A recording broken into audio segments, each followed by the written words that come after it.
We're recording. Okay. And 1, 2, 3.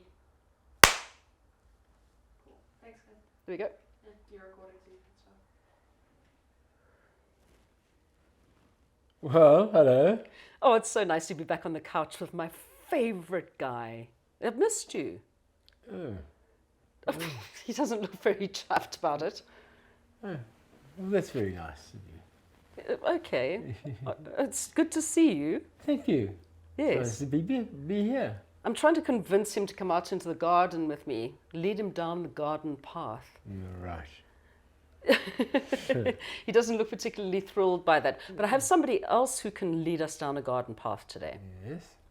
And she is a garden diva. You'd like that, hey? Why do you call her garden diva? She calls herself a garden diva.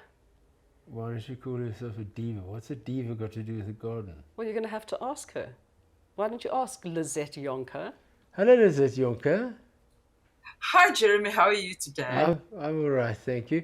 Well, where does this garden diva come from? Well, I also sing opera. I'm a vocal teacher, so Oh, that is where the diva comes from. that's So, fascinating. I combine music and singing and gardening. Jeepers, your flowers must be, well, I can see behind you. Your flowers must be beautiful because of all the singing that goes on in the garden. Absolutely. I do sing to them often.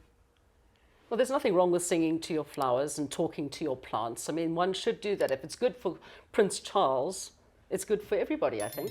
Absolutely. Well, I do scold my plants sometimes, and then they listen and they suddenly flower or give me fruit. I think you need to come and sing at Jeremy. That's why not? Okay, now Lizette has got like the most amazing pedigree. Okay, she grew up gardening with her mother and granny and everybody. Has worked as what were you, the gardening editor of? Jason Home, Yes. and then the editor of SA Garden. And then after that, I wrote for 7 years. I took garden photographs and I wrote gardening for Garden and Home magazine. Okay, and she also has like got a book all about herbs and the healing powers of herbs. And I've had Lizette do a couple of talks for me. Absolutely brilliant when it comes to what herbs you should use for things that are problematic. Now, Lizette, you've just had COVID again, and you have a smoothie that you make which just actually fixes everybody in your house up. Yes, absolutely. We are onto that smoothie now daily because Duat, my son, and I got COVID about 3 weeks ago, just more than 3 weeks ago. So now we don't miss a day with a smoothie. Do you want me to give the recipe? Please do. All right. So what I do is I take a handful, this is per person, a handful of fresh blueberries or frozen. I always have frozen blueberries in my fridge when it's not in season, but I do grow my own blueberries. Because blueberries are high in antioxidants, it helps the heart, it regulates blood sugar, etc., etc. I take a tablespoon of honey also, which is really good for suppressing coughing and good for the heart as well, and a lot of other things. Then just a shot of concentrated vegetable juice. Or if you don't have in the fridge, you can take any kind of fresh fruit juice. That's also fine. And then and sometimes I use carrot juice. I love carrot juice and it's very healthy. One banana, and then also, which is also good for the heart, for digestive health, etc., etc. And then if I can, I use also a teaspoonful of moringa extract, which is also very good for your health. And sometimes I even add some other medicinal boosters. I'm sure I can't mention the name of that specific one. Then you just mix them all together. You make a smoothie and you drink it up. Oh yes, and I did forget again. You do add a tablespoonful of collagen powder. That's very important. Also very, very good for the heart and for blood pressure. So that is my smoothie. It's a power smoothie. Do you like blueberries? I I love do blueberries. love, yes, I'm trying to get Jeremy onto this. No, I love blueberries. Love them. Love them to bits. I think we should get Lizette to make them and bring them to you every day. No, it's all right. I can make them. I love smoothies, actually. And that's one thing about a garden. You can go out into your garden, grab a handful of stuff if you're growing it. Although growing blueberries is quite a mission. No, I go for the frozen. it's not, Melanie. It's really, really easy. You just plant them, and once a year I give a little bit of acid compost, and you water them once a week, and that's it. And they just give you berries year after year. So in the winter they start forming little bell-shaped flowers, creamy flowers. They're too cute, and they fall off very quickly. And then you see the little baby blueberry, and then it takes quite a few months for them to ripen on the plant, but it's very exciting, Yeah. and very easy. You've left one thing out of that entire equation, Zet, and that is one time staffy. Jeremy's best friend. Yeah. Does he dig in the garden? Yeah. He eats anything that falls out of a tree in the garden. Yeah. Well, you can always plant them. I've planted them in gardens in raised beds. So you just build a nice hip height raised bed and you plant them there, and then then you don't have to bend down to get to your blueberries as well. Yeah, that's Which true. I love. All you have to do is bend down to pick up the wooden piece that you've made to fix it. Because you'll have eaten it. Yeah. Yeah. That's a problem. Yeah. Now, you're also oh, Excuse me. steady on there, guy. That's why he needs smoothies. Yes. You're also one of the heads of one of the Rose Societies here in South Africa. Yes, yes. I'm the current president of the Federation of Rose Societies in South Africa. So, and I also head up the Pretoria Rose Society.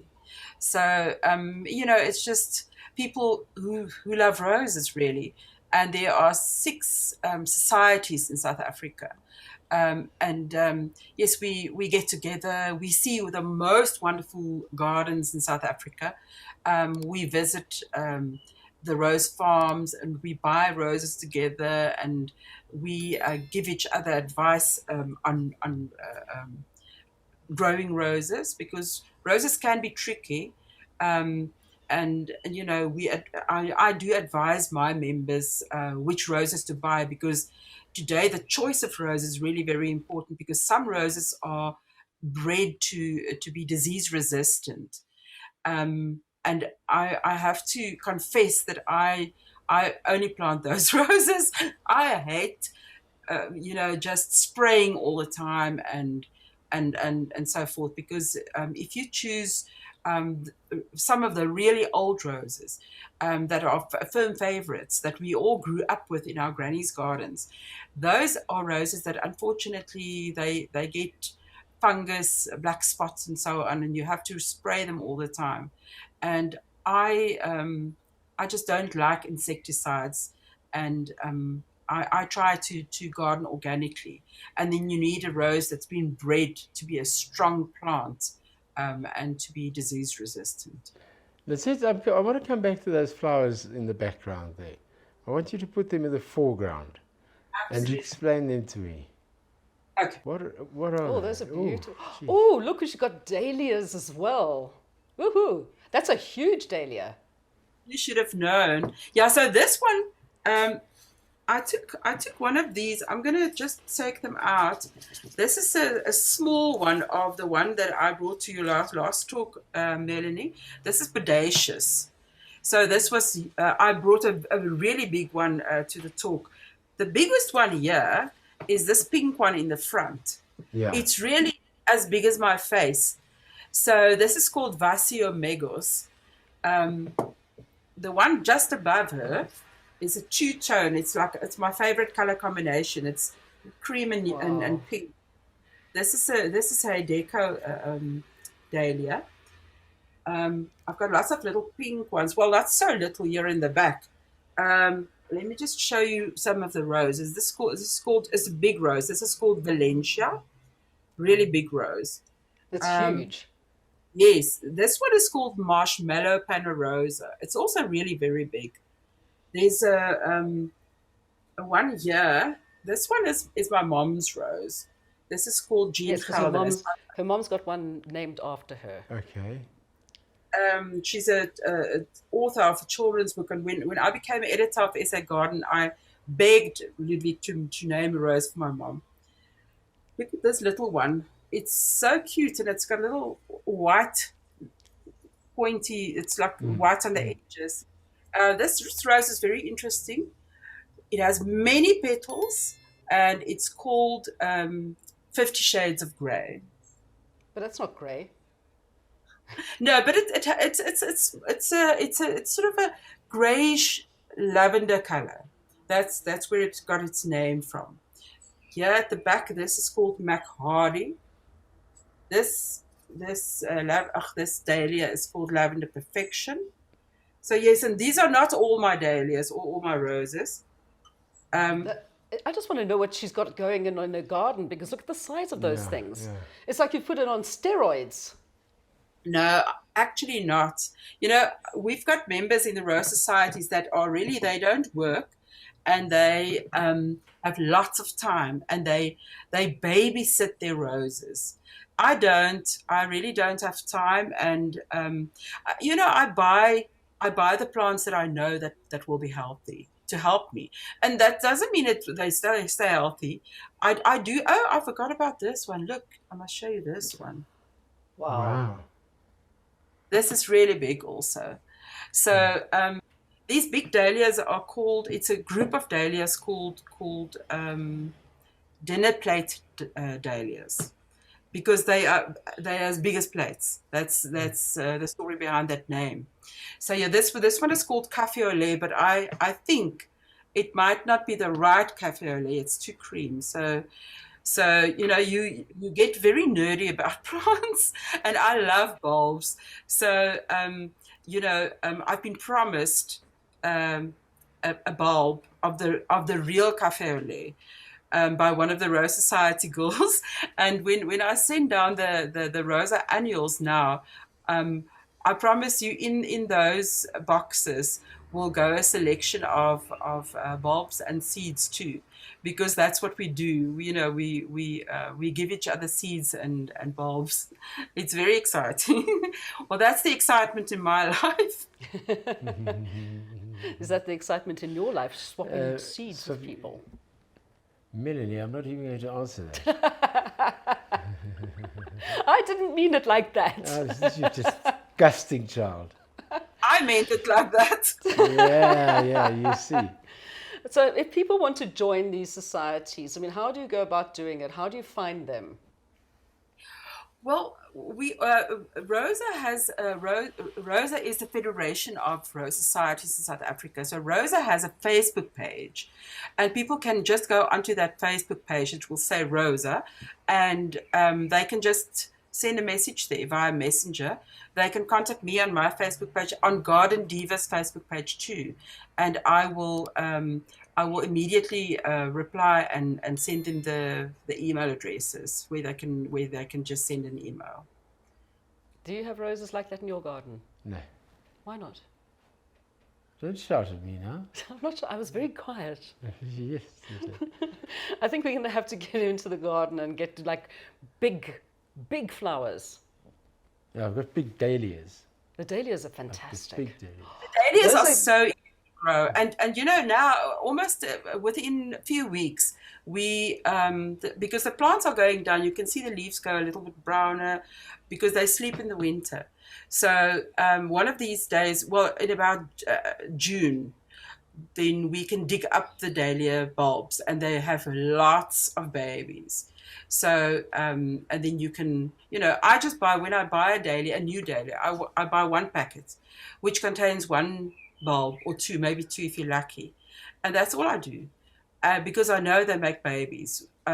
Sometimes I don't take them out in the first year, but certainly in the second year. And I divide the bulbs. There are lots of babies, cut them loose, and then you can plant, in other places in your garden or give them away.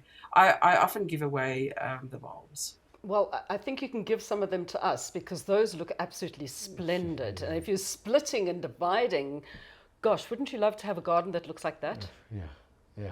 Just give us a show again. There you go. Look at those colors. That is just absolutely glorious. And that huge pink one, I mean, the thing is bigger than my head. Yeah, it is. I've never done. This one is in its second year now. I haven't divided it this year. I will because it's the plant is in a very awkward place behind two roses, and they are very thorny, and to pick them is really a challenge. So I'll move the plants. We can move all of your plants to my garden. I'll see if I can have a baby of this one for you, Melanie. Thank you very much. I appreciate that. Lizette, thank you so much. Have you got anything else you need to know? No, I'm just fascinated. That's all. Lizette, thank you so much for your time. Thank you. You too. And Jeremy, I'll catch you again soon. Yes. Don't know when, but soon. Bye-bye.